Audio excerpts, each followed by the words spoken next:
Hi, I'm Beck. I love books, and it's time for my quarterly review. I don't like doing summaries of every month, really, because every month for me is wildly different depending on what my work calendar is like. But I do like checking in, maybe 4 times a year, to see how my reading is going. So, in January, February, and March, I managed to read 54 books, which is just ahead of my target because my target for the year is 200. I read 13 in January, 19 in February, and 22 in March. So March was definitely my best reading month of the year so far. I'm just going to tell you what some of my highlights were, some of my lowlights were, and update you on how I'm getting on with my multiple reading challenges, including my Fairy Loot reading challenge. So, my average rating is 4.09 stars for this quarter, which I think is really high. I've had 12 5-star reads so far, which is really interesting. What is even more interesting is that I also have 12 4.5-star reads. So, generally, my quarter has been really positive. I've read lots and lots of really good books. My most read author of this quarter is Samantha Shannon, and that's because I read the Bone Season series finally to go to a signing with her for the release of the 5th book. So my highlights of the quarter, I have some books here. I've only chosen 5, which was difficult, but I've got 5 standout 5-star reads just to very quickly talk to you about. One highlight of mine, as I've just said, was finally reading the Bone Season series. I'm lucky enough to have these editions here. I think they're broken binding editions. They're so beautiful. I read the first one in January and gave it 5 stars. Then I read the second, third, and fourth in a week before I went to Samantha Shannon's signing event. And then the broken binding was delayed in delivering the 5th one to me. So I've only just got it, so I haven't read the 5th one yet.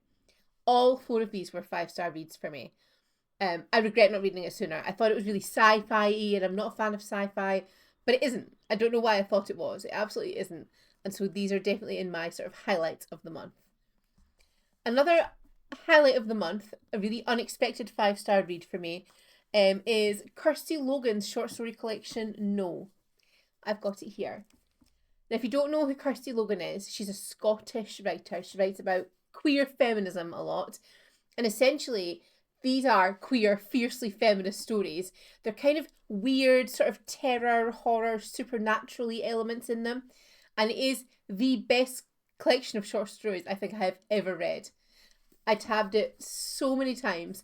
There are so many phrases that are funny, that are meaningful, that are terrifying. Loved them. Absolute standout collection of short stories.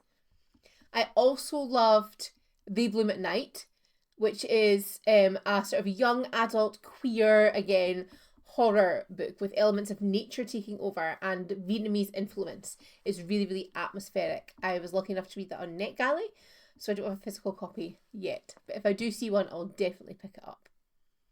Another standout read for me was Lucy Undying by Kirsten White. This does not get enough praise. Absolutely does not get enough love. It is sapphic writing, sapphic vampires, One True Love. It's a retelling of Dracula, but from Lucy's perspective, and it is just actually hilarious. It is so funny. It connected so well with the original book, and the melodrama in it is absolutely pitch perfect. Hilarious. It'll stay with me for a long, long time. Loved it. I actually saw it for sale today. I was out somewhere and they had a stall of secondhand books where I was, and somebody was selling a hardback copy of this for £2, and my heart almost bought it just because I love the book so much, and I thought, stop it. You already own one, so I didn't. I hope you're all proud of the restraint that I showed there. And the last book that I think was a standout 5-star read for me was Little Rot by Imitsi. This wasn't particularly joyful. I didn't read the content warnings and I went into it blind, and I could not speak afterwards for a good 10 minutes. I read it live on stream when I do reading sprints on Twitch, and I just couldn't speak at all. And it was the way that this book has really affected me and made me unable to process and speak. How can you not say that that is an absolutely compelling, well-written piece of work? Was it comfortable? No. Did it stand out? Yes, but in a very different way. So I've chosen a few disappointments to talk to you about. I generally try and stay quite positive with a lot of my bookish content unless I'm having a rant. But there were some books I've read this month that really, really were more disappointing than I expected. So I've got a couple of these here and the rest of them I have unhauled. So the first book that I read that was a real disappointment was Watermoon by Samantha Soto Yambao.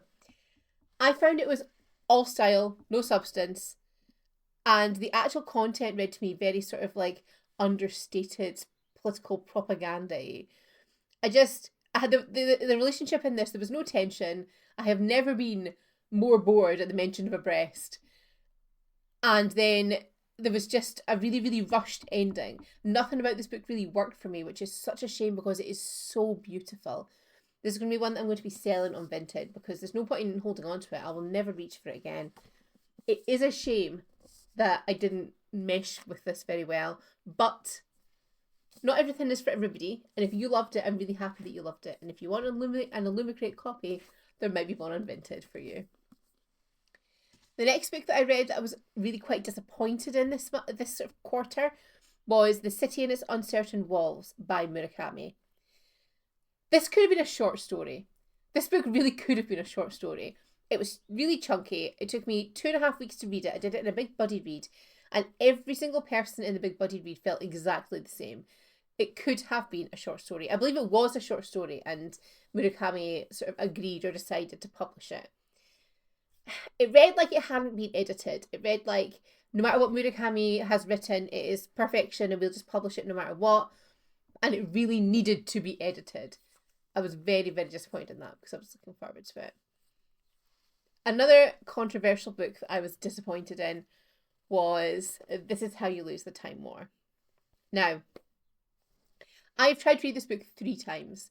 I've DNF'd it twice, and this time I made it through. I had to listen to the audiobook at the same time. It was a struggle. We read this for the Read Queer All Year book club that I run on Instagram and Discord, and people who had read it before were still quite positive about it. Everybody who read it new kind of felt the same way as me. The reason I don't like it is because it's just all in-jokes and overwriting and references that I don't understand. And it's all stacked on stacked on stacked on stacked. And actually, it's really inaccessible. I'm sure if you get the references, it's really, really funny and really engaging. But I do not. So this one is not for me. This one I will also have to let go of. I like keeping books like this for sort of stacks that I take photographs of if I do it in rainbow order. So if I don't get rid of that book, it's only for to photograph. But do I really want to be photographing a book that I don't recommend? Who's to say? Okay, the last book that I read this quarter that was a real disappointment to me was Want, the sexual fantasies compiled by Gillian Anderson, sort of anonymous letters, anonymous confessions from women about their sexual fantasies. The reason that this really disappointed me is because maybe I went into it expecting something else. I went into it expecting lots of sort of different variety of fantasies. I expected some kind of wild things, some taboo things. I expected lots of really feminist things, but actually it was all quite samey. It was all quite, a lot of it was quite unadventurous, but most of them, moreover than anything, they were quite sad. There were so many people who were fantasizing in marriages that they didn't really want to be in, fantasizing overall repressed sexuality. So many of these fantasies were about women, but the people in their letters were in marriages with men. And we know that happens. But I didn't really want a collection of letters of people just expressing how this is my fantasy, but it will never happen because I can't be the person that I want to be. And I just found it really sad. I'm sure that wasn't the intent, and I know some people have found it really inspiring, but I feel like the group of friends that I'm in, we are all quite open anyway. So there was nothing in this book that really surprised me, but I did find it a little bit sad. So I've sent that to somebody else. So the Murakami I've unhauled, I've sent Want to somebody else, and I will be selling Watermoon. So they were my disappointments of the quarter. So now I have some challenges to remind you, to update you on. Of my 25 and 25, I have read 8 books, which I think is pretty good. Of my Trope Trials Fantasy Challenge, I've read 21 out of 40. My diverse reads, I've read 13 out of 30. So again, I think they're not going too badly. I think it speaks to my sort of natural diversity of reading and the natural inclination I have towards fantasy, that they are just getting ticked off as I go. My Trans Rights Readathon, which was the last week in March, I managed to read 9 books, the highlight of which I think was the graphic novel Lunar Boy. If apart from that, it was Little Rot, which I just spoke about there. I've been trying to do a Fairy Loot backlist challenge where I read some of my Fairy Loot backlist. I set myself a target of 19 to read for this year, and I have managed 3. So I need to work a bit harder on that. My Illumicrate backlist, I wanted to read 9 of them, and I have managed to read 1. So I've got a lot of work over the spring and summer to do with the Fairy Loot and Illumicrate backlist. I also wanted to read all of my Fairy Loot subs this year and all of my Illumicrate subs.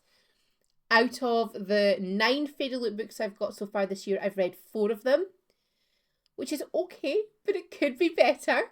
And of the Illumicrate books that I've got this year, there's one that I received that I will not be reading, and out of the 2 other ones, I've read 1 of them. So I'm about halfway there. But I have read December's Young Adult and Illumicrate as well. So in December, obviously it comes at the end of December, and that means January was when I read it. I did do more work this year than it seems, I promise. My last challenge was that I wanted to end the year with no more books in my library than I started it with. So my library numbers for this quarter are: I unhauled 117, I sold or gifted another 23, and I've taken in 65. So I'm still in a deficit, but for how long? I think that's okay. 65 books in is quite a lot, I know. But I do have the 2 subs. I did get sent, I'm very lucky to have been sent a couple of ARCs, but the rest of them are just shopping. I have some funny stats for you as well. The average time I took to finish a book was 6 days, and the average number of books I read at one time is 5. So it takes me 6 days to finish a book, but I'm usually reading 5 of them at once. So would it take me a day on average to finish a book if I just read 1 at a time? Who knows? I have read 30 physical books, 19 digital books, and 5 audiobooks so far this year. So I'm doing not badly at trying to read some of my physical TBR. My books that I've DNF'd have been 2, and ARCs that I am behind is 8, but I did finish another one today, so actually it should be 7. And books that I have read this year so far featuring the word undulating are 12. 12 books I have read this year so far have used the word undulating. I'm not saying it's used incorrectly, but could you think of another word, please? I do also keep a book journal, and I have a couple of at a glance charts to sort of quickly show you that sums up what my reading has been like this quarter. So I do have my star rating grid here. So here we have it. This is my star rating grid, trying to make sure it's in frame. Easier said than done. This is roughly what the ratings of all the books I have read this year are in order so far. I also have my little book shelf here, and this has all of the titles that I read in the first quarter. And I do also have my unhaul, Fairy Loot goals, etc. My my lists here. So you can see my Fairy Loot list. I have kind of updated it, but there's still far too many blanks in it. And the same with my Illumicrate here. I will just very quickly show you as well what my months looks like at a glance. So this is my January reading schedule. I'm trying to hold it straight, it is not working. Here is my February reading schedule. And then we have finally the March reading schedule. There we have it. I love keeping a book journal, but the best thing to do with it is listen to an audiobook while I do it, and then I can read and journal at the same time. So I'm just going to finish with some aims for April and beyond. I am going to catch up on my ARCs this month. I'm going to have an ARC April. I'm looking forward to some books, such as the new Emily Henry coming out. Looking forward to actually getting to read Sunrise on the Reaping. I'm looking forward to reading the Sapphic Stack that I posted about last week, and for the Lesbian Lit Challenge. And this quarter also includes June, which is Prideopoly. That's my Pride reading challenge that I run. So I'll be reading all of the queer books for that, and I'm very excited about it. What are you looking forward to for the rest of the year? How did your quarter one stats weigh up against mine? Please let me know what you plan. If you've watched this far, please consider subscribing, and thank you so much for watching.